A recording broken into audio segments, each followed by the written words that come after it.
시청자 여러분 안녕하십니까. 전호천입니다. 안보 정론 오늘 아침 두 번째 뉴스를 시작하겠습니다. 저는 지금 서초구청 광장에 나와 있습니다. 오늘 8시 45분에 서초 구민들이 우리 광장에 함께 모여서 신년 인사를 나누게 됩니다. 그래서 오늘 처음으로 신년을 맞이해서 처음으로 있게 되는 서초 구민들 일일이 한 분 한 분 찾아뵙고 인사를 드리기 위해서 나와 있는데요. 막간을 이용해서 매우 긴급한 뉴스 하나를 여러분들께 분석해 드리겠습니다. 방금 전에 김정은이가 새로운 신형 전략 무기를 목격하게 될 것이다, 이러한 요지로 입장을 발표했습니다. 김정은이가 얘기하는 신형 전략 무기는 결국 신형 핵무기를 개발했다는 것을 의미하는 것입니다. 그래서 매우 긴급한 뉴스이고, 이것이 과연 김정은이가 새로운 길을 신년도에 보여주겠다, 이렇게 분계 천명을 한 지 이미 오래입니다.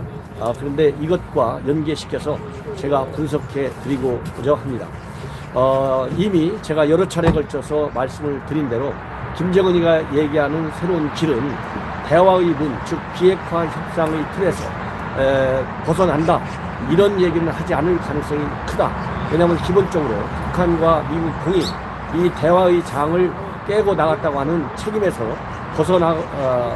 책임은 지지 않으려고 하는 것이 기본 전략 중에 하나입니다. 그러면서 대화의 창은 깨지 않으나 그 창은 닫혀 있는 것이죠.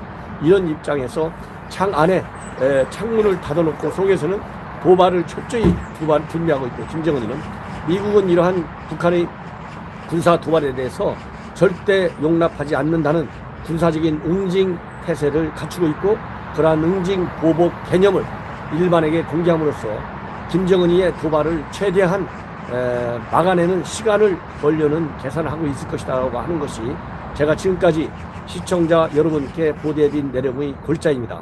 이러한 시각을 가지고 시청자 여러분들께서 김정은이가 어제 나흘째 당 전원회의를 개최했는데요. 28, 29, 30, 31일 이 개최된 결과를 조선중앙통신이 방금 보도한 내용입니다. 그래서 조선통신 보도 내용을 여러분들께 말씀을 드리면서 분석해 드리겠습니다. 먼저 곧 머지않아서 조선민주주의인민공화국이 보유하게 될 새로운 전략 무기를 목격하게 될 것이다. 여기에서 새로운 전략 무기는 곧 신형 핵무기다. 목격하게 된다는 얘기는 신형 이러한 무기를 발사한다는 얘기겠죠. 그래서 신형 전략 무기라고 한 것으로 볼 때 이것은 결국 ICBM급 신형 장거리 미사일 가능성이 많다. 왜냐하면 현재 전문가들의 분석에 따르면 김정은이가 완전한 ICBM 개발에 완벽한, 즉 재진입 기술을 포함한 또 고체 연료를 장착한 탑재한 이런 ICBM급 미사일은 아직 완전히 개발이 완료되지 않은 상태입니다. 그래서 여기서 말하는 신형 전략무기라고 하는 것은 고체 연료를 말하자면 활용한 ICBM급 무기일 가능성이 많고, 그 다음에는 거리면에서 지금까지 한 13,000km 정도에 상당하는 화성 15형 발사에는 일단 성공했지만은 고체 연료를 활용한 그 이상 15,000km급 정도의 ICBM은 개발하지 못했거든요. 이러한 무기 개발 가능성에 저는 초점이 맞춰져 있다고 생각을 합니다. 그리고 적대적 행위와 핵 위협 공갈이 증대되고 있는 현 시대에서 우리는 가시적 경제 성과와 공락만을 보고 미래의 안전을 포기할 수 없다. 이 얘기는 결국 적대적 핵이라고 하는 것은 미국이 가지고 있는 북한에 대한 적대적 행위인데, 이 적대적 행위의 핵심에는 무슨 고리가 있느냐? 바로 주한미군의 고리가 있습니다. 이 주한미군의 고리를 끊어내야만이 미국의 대북 적대시정책이 완전히 해산되는 거예요. 해체되는 거예요. 그래서 대북 적대시정책을 없애라. 그리고 대북 적대시 적대적 행위가 계속 증대되고 있다. 이 얘기는 결국 한미 동맹을 깨야 되는데, 주한미군을 없애야 되는데, 주한미군의 훈련을 중단해야 되는데 이것이 계속되고 있다. 이런 얘기고, 최근에 미군 고위 관계자들, 미 국방 고위 관계자들, 심지어 트럼프에 이르기까지 군사력을 활용해서 김정은이의 도발을 억제하겠다, 그래서 김정은이가 가지고 있는 모든 것을 잃게 하겠다고 하는 것이 미국의 강제적인 군사 압박 시나리오입니다. 이런 것들이 다 적대적 행위에 해당되는 것이죠.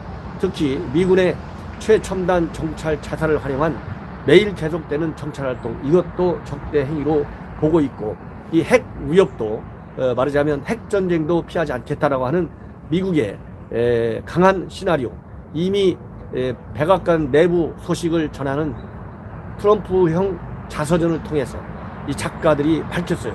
트럼프가 핵전쟁도 불사한다는 그러한 얘기를 한 적이 있다. 이런 걸 가지고 핵 위협 공갈이 증대되고 있다. 이렇게 본 것 같고요. 미래의 안전을 포기할 수 없다. 이 얘기는 결코 김정은이가 그렇게 어렵게 3대에 걸쳐서 개발한 핵미사일 능력을 절대 포기하지 않는다.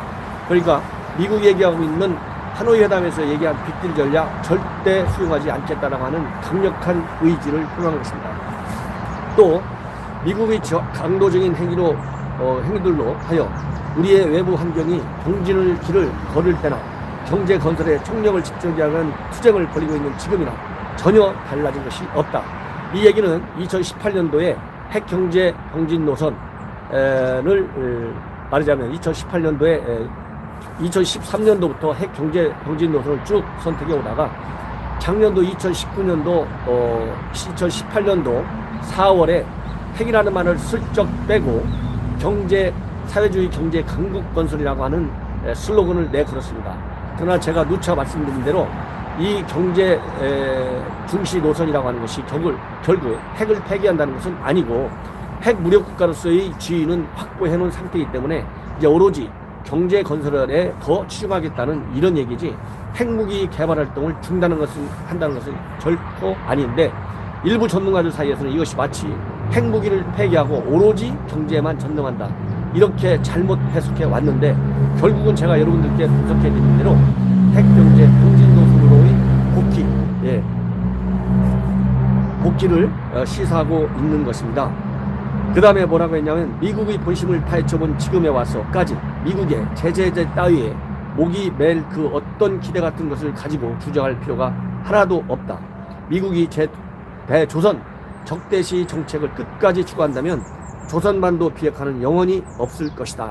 이 얘기는 결국 제재 해제에 매달리지 않겠다, 하노이 회담 이후부터 북한이 주창해 온 거예요. 이 얘기는 결국 내가 미국하고 비밀 협상을 통해서 제재 완화 아니면 공개 협상을 통해서 이런 거나 매달려 가지고 미국과의 관계를 강화할 생각이 없으니 마음 푹 놓고 중국과 러시아가 국제 제재의 틀에서 빨리 벗어나서, 즉 현재 유엔에 제출한 제재 완화 결의안을 빨리 채택을 하고, 또 그것이 채택되지 않는다 하더라도 중국과 러시아는 북한이 얘기하는 제재 완화의 선물을 빨리 달라. 그래야 북중러 삼각관계가 더 강화될 것이 아니냐. 이 삼각관계의 강화를 통해서 제재의 피해를 최소화하고 미국과 투쟁하겠다, 이런 의지를 내보내고 있고, 여기서 다시 한번 조선반도 비핵화를 주창하고 있어요.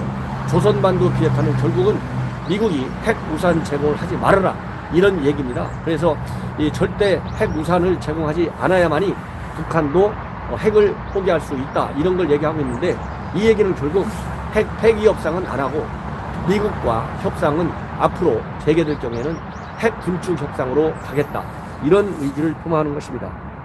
그 다음에 미국의 제조선 적대시가 철회되고 조선반도의 항구주의고 공고한 평화체제가 구축될 때까지 국가 안전을 위한 필수주의고 선결적인 전략무기 개발을 중단 없이 계속 줄기차게 진행해 나갈 것이다. 그렇기 때문에 북한의 핵 폐기는 불가능하다는 것을 다시 한번 밝히고 있어요. 적대시 정책 철회, 한미동맹의 파기를 얘기하는 것입니다. 그리고 여기에서 또 한번 이 안전을 위한 필수적이고 선결적인 전략무기 개발 중단 없이 계속한다. 핵무기를 계속 개발한다는 얘기죠. 미국의 핵 위협을 제압하고 우리의 장기적인 안전을 담보할 수 있는 강력한 핵 억제력의 정상적 동원 태세를 항시적으로 믿음직하게 유지할 것이고, 우리의 억제력 강화의 폭과 심도는 미국의 근무태 조선 입장에 따라 상향 조정될 것이다. 이 얘기는 결국 미국의 공을 넘기고, 즉 비핵화 협상의 성과 여부를 미국의 책임에 넘겨가지고 미국이 먼저 북한이 얘기하는 대로, 시정일관 얘기하는 대로 새로운 셈법을 북한에 보여달라. 즉 빅딜 전략을 빨리 수정해서 김정은이가 얘기하는 대로 단계적 비핵화, 선 제재 완화, 선 체제 보장, 선 적대시 정책의 해체, 이러한 북한의 전략에 조금도 변화할 생각이 없다. 이것을 밝히고 있습니다. 자, 한마디로요, 김정은이 재래식 무기 개발한 거 금년 5월부터 12월까지 13번에 걸쳐서 우리 한반도, 우리 한국을 사정권으로 시험 발사해서 전부 성공했습니다.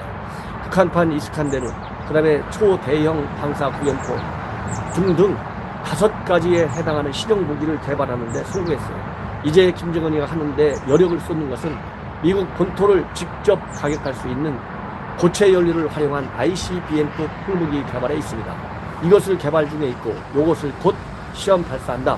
이렇게 지금 미국을 다시 압박하고 나섰습니다.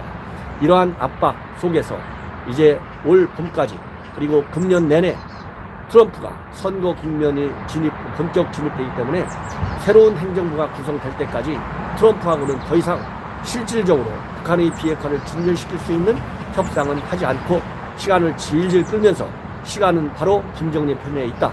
이런 얘기를 하고 있는 것입니다. 이렇게 김정은이의 새로운 길과 관련해서는 이 전문가들의 시각은 제가 그동안에 여러분들께 소개해드린 내용과 흡사합니다. 결국 새로운 길이라고 하는 것은 김정은이가 비핵화 대화 국면에서 숨겨두었던 고발과 협박, 벼랑 끝 전략을 다시 활용하겠다는 것이고요. 그러다 보니까 앨리슨 교수라고 이 미 국방부 차관보인데 미국 최고의 외교안보 전문가로 정평이 나 있는 현재 하버드대 국제정치학 교수입니다. 이분이 이미 몇 달 전에 제2차 한국전쟁 가능성이 커지고 있다. 이런 시나리오를 발표한 바 있는데요. 오늘 다시 조선일보와의 인터뷰를 통해서 제2 한국전쟁이 일어날 수도 있다. 아주 크지는 않지만 그것이 결국 4단계로 구성되어 있고 이렇게 ICBM급 도발을 하면 미국의 강경한 군사 응징이 있게 되고 그러한 군사 응징은 다시 이 김정은이라 하여금 평양에서 서울을 향해서 말하자면 한국 전쟁을 일으킬 가능성이 큰 것이고 그럴 때 바로 이제 미국과 북한 간에 전쟁이 확대될 것이고 한국도 피하기가 어려울 것이다.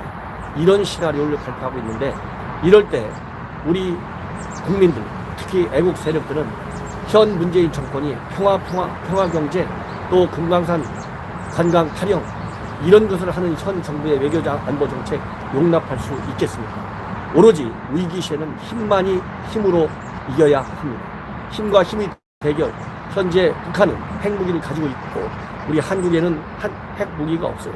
그러나 과연 이러한 위기 시기에 과연 미국이 자신이 가지고 있는 또 약속한 핵우산 제공 약속을 반드시 실행한다고 하는 보장이 어디에 있습니까?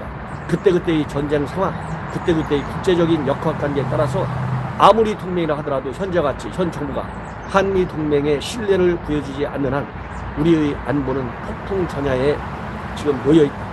이러한 생각을 금치 않을 수 없습니다. 따라서 저와 같이 국내 최고의 외교안보 전문가로 이렇게 평가받는 제가 이번 4.15 선거를 통해서 여의도에 입성해서 현 정부의 무능한 외교안보 정책의 뿌리를 뽑아내는 데 역할을 할 수 있도록 우리 애국시민 여러분께서 저에게 많은 힘을 보여주실 것을 거듭 당부드립니다. 저의 지역구는 서초구 갑지역입니다. 모든 반포동입니다. 반포 본동 1, 2, 3, 4동 그리고 잠원동입니다. 그리고 방배 본동과 1, 4동입니다. 내방역 방배역까지입니다. 제 방송을 사랑하시는 시청자 여러분들께서 제 지역구에 계신 지인들에게 많이 소개해 주시면 그것만큼 더 큰 힘은 없습니다. 거듭 감사드립니다. 안녕히 계십시오.